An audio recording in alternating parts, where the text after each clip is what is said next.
বাড়ির কাজ কতটুকু হইলো আমি আপনাদেরকে দেখাচ্ছি। আর মাত্র 2টা ইট গাদার পরে ইনশাআল্লাহ ছাদ হয়ে যাবে। এখানে মিস্ত্রিরা কাজ করতেছে মনোযোগ দিয়ে। অলরেডি বাথরুমের হাল ছাদ হয়ে গেছে, আর এখানে সিঁড়ি হয়ে গেছে অলরেডি।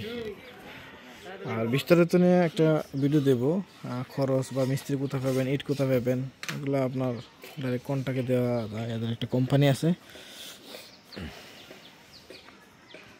একটা সুবিধা হচ্ছে আপনার এখানে কারেন্টের যে লাইনগুলো, এগুলো কাটার প্রয়োজন হয় না, পাইপের মাধ্যমে হয়ে যায়।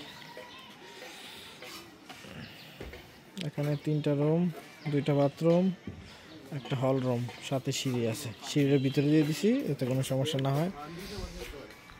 এখানে হল রুম গেট, ওই সাইডে কিচেন। মোটামুটি খুব দ্রুত মাত্র 12 থেকে 12 দিনে এতটুকু কাজ হয়েছে। 20 দিনের ভিতরে ছাদ হয়ে যাবে।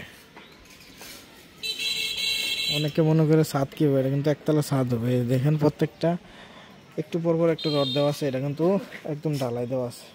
এটা পিলার হিসেবে কাজ করবে, একটু পর পর রড দেওয়া আছে। আর আপনার বিট লেভেল মতো ফাউন্ডেশন আবার এতটুকু আসার পরে পুরোটাই রড দেওয়া হবে, এমনকি ঢালাই দেওয়া, পুরোটা একদম সিরিয়াল এইভাবে ঢালাই দেওয়া হবে, তারপর ছাদ।